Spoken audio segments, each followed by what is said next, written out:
নিয়ে চলে এলাম আরও একটা নতুন ভিডিও। তো আগের ভিডিওতেই দেখিয়েছি যে আমরা পৌঁছে গেছিলাম গৌহাটি এয়ারপোর্টে। নানু আসবে একটু বাদেই, তো আমরা সেখানে ওয়েট করছি। আমি বসে আছি গাড়িতে, বাঙ্কু আর বাঙ্কুর বাবা আশেপাশেই ঘুরছে। হয়তো বা কিছু খাবার দাবার কিনে নিচ্ছে, গাড়িতে এসে বসেই যেন খেয়ে নিতে পারে, কারণ নানু বেরিয়েছে ওখান থেকে সেই ভোরবেলায়, ফলে খাওয়া হয়তো সেভাবে কিছুই হয়নি। এইটা নানুর হোয়াইটটা দেখ, আর ব্ল্যাকটা হচ্ছে ইয়ে। ঝুলিয়ে দিচ্ছি এগুলোতে। হ্যাঁ ঝুলিয়ে দে। হোয়াইটটা নানুর, হ্যাঁ খেয়াল রাখবি। ঠিক আছে। এইটা কালোটা বাঙ্কুর আর সামনেটা বাঙ্কুর। নানুর সাথে নানুর একটা বন্ধু আসছে, যে নানুর সাথেই ওখানে পড়ে, তবে থাকে হচ্ছে গৌহাটিতে। তো ওকে আমরা গৌহাটির বাড়িতে ড্রপ করে দেব, দিয়ে তারপর শিলংয়ের দিকে রওনা দেব আর কি। গৌহাটি এয়ারপোর্টে দু রকমের পার্কিং আছে, একটা পেড পার্কিং যেটা অনেকটাই পে করতে হয়, আর এটা হচ্ছে ফ্রি পার্কিং। তো এখানে আবার বেশিক্ষণ কিন্তু দাঁড়াতে দেয় না, তো ঠিকই আছে, আমরা বেশিক্ষণ দাঁড়াবোও না। ফ্লাইট তো অনেকক্ষণই দেখাচ্ছিল ল্যান্ড করে গেছে, বেরোতে দেরি হচ্ছিল, তবে লাগেজ তো খুব একটা বেশি থাকার কথা নয় সাথে। দেখা যাক কি নিয়ে আসছে। এই যে একটাই সুটকেস আছে বোধহয় সাথে, আর পিঠে একটা ব্যাগ। যাদের ছেলে মেয়ে দেখবে বাইরে থাকে, পড়াশুনো করে, যেদিনটা ওরা বাড়ি আসে এরকম ছুটিতে, সেদিনটা সত্যি সকলের মনে এত আনন্দ থাকে কি বলবো। দেখছি দেখছি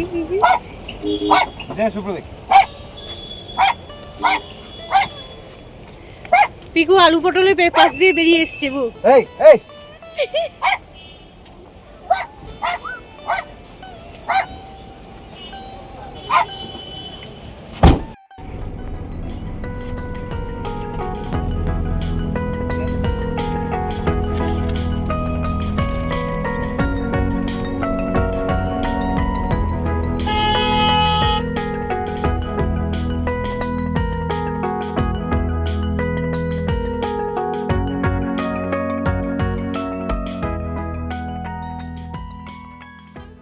রওনা দিয়ে দিলাম আমরা শিলংয়ের উদ্দেশ্যে। তবে তার আগে নানুর বন্ধুকে ওদের বাড়িতে ড্রপ করতে হবে একবার। ওদের বাড়ি হচ্ছে যে জায়গায় গৌহাটির, তার নাম হচ্ছে উলুবাড়ি। গাড়িতে উঠে বসে খাওয়া দাওয়া যেই পেটে পড়েছে, ঘুম শুরু করেছে।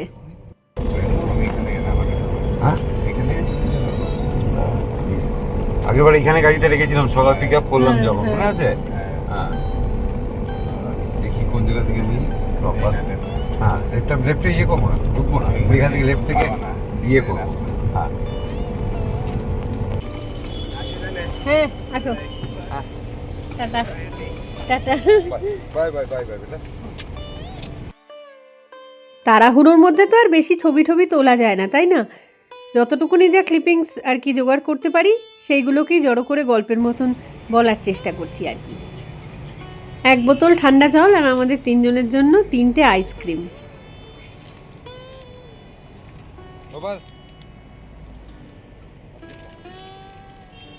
রোদের বেশ ভালোই তেজ আছে, গরম লাগছে অনেকটাই। তো তার মধ্যে এই বাটারস্কচ আইসক্রিমটা সত্যি ভীষণ দরকার ছিল।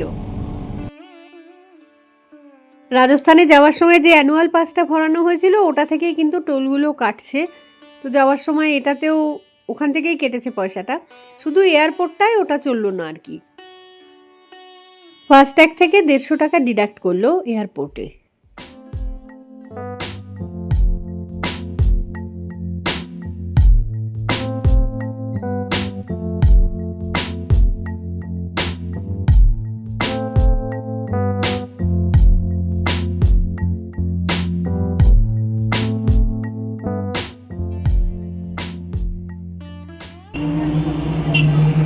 নংপোতে এসে গাড়ি থামলো, কারণ এখান থেকে কিছু সবজিপাতি হোক, ফলমূল হোক, আরও কেনা হবে আর কি। কিছু কিছু তো কেনা হয়েছেই অলরেডি, গাড়িতে রাখা রয়েছে, আরও কিছু কেনা যাবে এখান থেকে। গৌহাটি বলো বা নংপো বলো, সব জায়গাতেই ফলের দাম শিলংয়ের থেকে অনেকটাই কম হয়।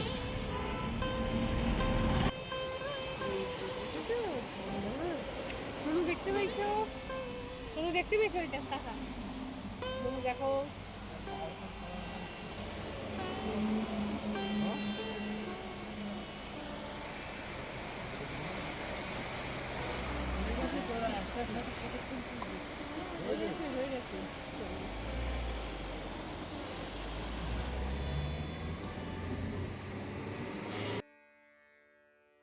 তো যাই হোক, পথে আর কিছু তো দেখানোর মতো নেই, সোজা যাচ্ছি এখন শিলংয়ের বাড়িতে।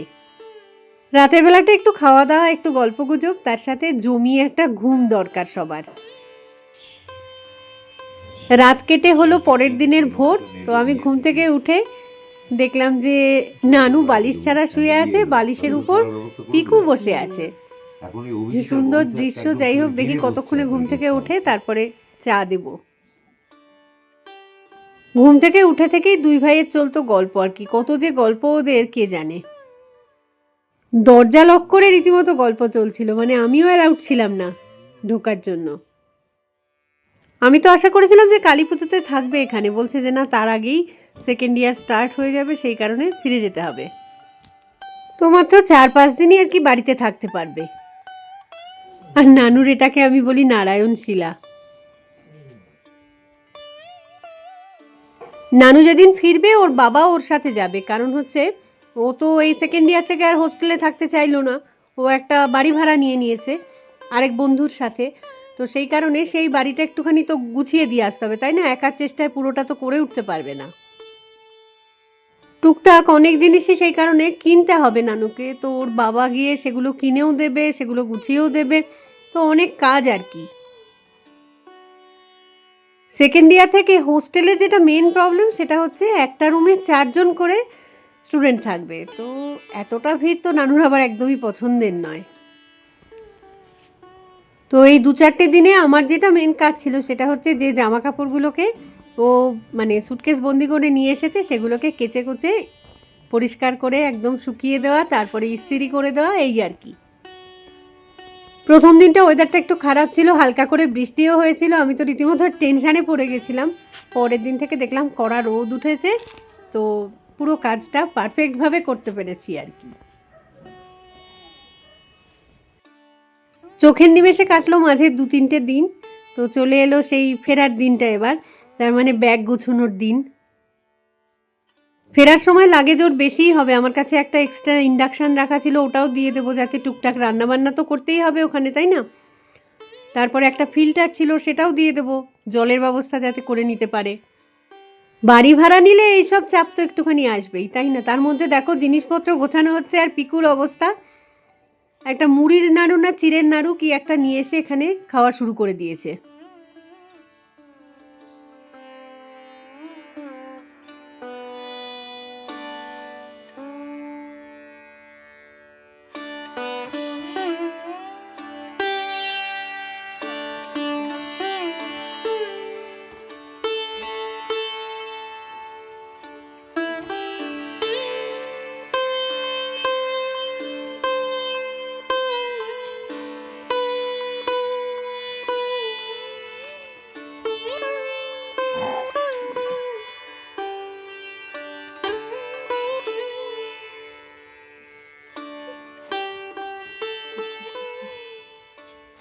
পেক্টোরাল রিজনে চারখানা main muscle, pectoralis major, minor, subclavius আর সেরেটাস অ্যান্টেরিয়র। হাতের সামনে বাইসেপস ব্রেকাই, ব্রেকিয়ালিস, কোরাকোব্রেকিয়ালিস, পিছনে ট্রাইসেপস ব্রেকাই। এখানে সামনের দিকে 8খানা, pronator teres, flexor carpi radialis, palmaris longus, flexor digitorum superficialis, flexor carpi ulnaris. 3খানা deep, flexor digitorum profundus, flexor pollicis longus, pronator quadratus. মনে রাখিস কি করে সব? পিছন দিকে 12খানা, 8খানা superficial, anconeus, extensor carpi radialis longus, extensor carpi radialis brevis, brachioradialis, extensor digitorum, extensor digiti minimi. Deep হলো abductor pollicis longus, extensor pollicis longus, extensor digitorum brevis, extensor digitorum longus, extensor digitorum brevis, extensor indicis আর supinator। হাতে muscles আছে, হাতের muscles ছেড়ে দাও, হাতের muscles কে মনে রাখে। এখানে তো আরও আছে, external intercostal, innermost intercostal, subcostalis, sternocostalis. মুখের মধ্যে মাসেলস আছে, occipitofrontalis, corrugator supercilii, orbicularis, oculi, levator palpebrae superioris, procerus, dilator naris, depressor naris, compressor septi, buccinator, Orbicularis oris, Zygomaticus major, minor, Rhizorius, mentalis, Platysma, এই যে এটা দেখতে পাচ্ছ, Platysma, superficial muscle, Sternocleidomastoid যেটা, এই যে এটা হলো Sternocleidomastoid, পিছন দিকে Trapezius, Latissimus dorsi, Quadratus lumborum, Psoas major, Iliacus, এগুলো তো মুখস্থ করেছিস কি করে এই নামগুলো কি? সামনের দিকে external oblique, internal oblique, transverse abdominis, rectus abdominis যেটা প্যাক্স গুলো বানায়, নিচের দিকে quadriceps femoris, sartorius, longest muscle in the body, adductor magnus, adductor longus, adductor brevis, gracilis, পিছন দিকে semitendinosus, semimembranosus, biceps femoris, adductor magnus আবার, সামনের দিকে tibialis anterior, extensor pollicis longus, extensor digital longus, peroneus tertius, lateral সাইডে peroneus ব্রেভিয়াস, পেরোনিয়াস লংগাস, পিছন দিকে গ্যাস্ট্রোনিমিয়াস, soleus, plantaris, তার সাথে tibialis posterior, flexor digital longus, flexor pollicis longus, popliteus. নিচের দিকে আরও আছে, সোলের মাসেলসের 4টে লেয়ার্স আছে, হাতের মাসেলের 1টা লেয়ার। একটু হাড়গুলো বলে দে, একটু আগে বলছিলি যেমন, দু একটা বলে দে। মুন্ডুতে কি কি আছে হাড় বলে দে একটু। নার্ভসের নাম বলতে পারি 12খানা cranial nerve, ophthalmic, optic, oculomotor, trochlear, trigeminal, abducent, facial, vestibulocochlear, glossopharyngeal, vagus, spinal accessory, hypoglossal, 12খানা ক্রেনিয়াল নার্ভ হয়ে গেল, 31খানা স্পাইনাল নার্ভ আছে, আর্টারিজ আছে মেন, হার্ট থেকে ডাইরেক্ট বেরোয় aorta, ascending aorta, arch of aorta, descending aorta. Arch of aorta থেকে দুটো মেন ব্রাঞ্চ, একটা হলো ব্রেকিওসেফালিক ট্রাঙ্ক যেটাতে রাইট কমন ক্যারোটিড আর রাইট সাবক্লেভিয়ান কন্ট্রিবিউট করবে, right axillary, right brachial divide করবে রেডিয়াল, আলনার, অ্যানাস্টোমোস করে বানাবে সুপারফিশিয়াল আর ডিপ পালমার আর্চ, লেফট সাইডে লেফট কমন ক্যারোটিড আর লেফট সাবক্লেভিয়ানও সেম যাবে, লেফট কমন ক্যারোটিড আর রাইট কমন ক্যারোটিড কন্টিনিউ করবে, এক্সটার্নাল ক্যারোটিড, ইন্টারনাল ক্যারোটিড ব্রেনে যাবে, along with vertebral artery form করবে circle of Willis, external carotid 8খানা ব্রাঞ্চ দেবে, টার্মিনাল ব্রাঞ্চ হলো সুপারফিশিয়াল, টেম্পোরাল আর ম্যাক্সিলারি। আর বলতে পারছি আর বলতে আছে একটু হাড়গুলো বলে দে, একটু হাড়গুলো আরেকবার, একটু আগে বলেছিস তাও বলে দে, 2-4টে বলে দে। পায়ের গুলো বলে দে নয়তো, পায়ের হাড় কি আছে, femur, tibia, fibula, calcaneum, talus, navicular, cuneiform, cuboid, metatarsal phalanges, এদিকে scaphoid, lunate, triquetrum, pisiform, trapezoid, trapezium, capitate, hamate, humerus, radius, ulnar. বাহ, অন্যান্যবার তো পড়ার বই অনেকগুলো সাথে করে নিয়ে আসে, তো এবার আর সেসব তো কিছু নেই, কারণ রেজাল্ট বেরোলে নতুন বই তখন আবার কিনতে হবে আর কি। সাবধানে।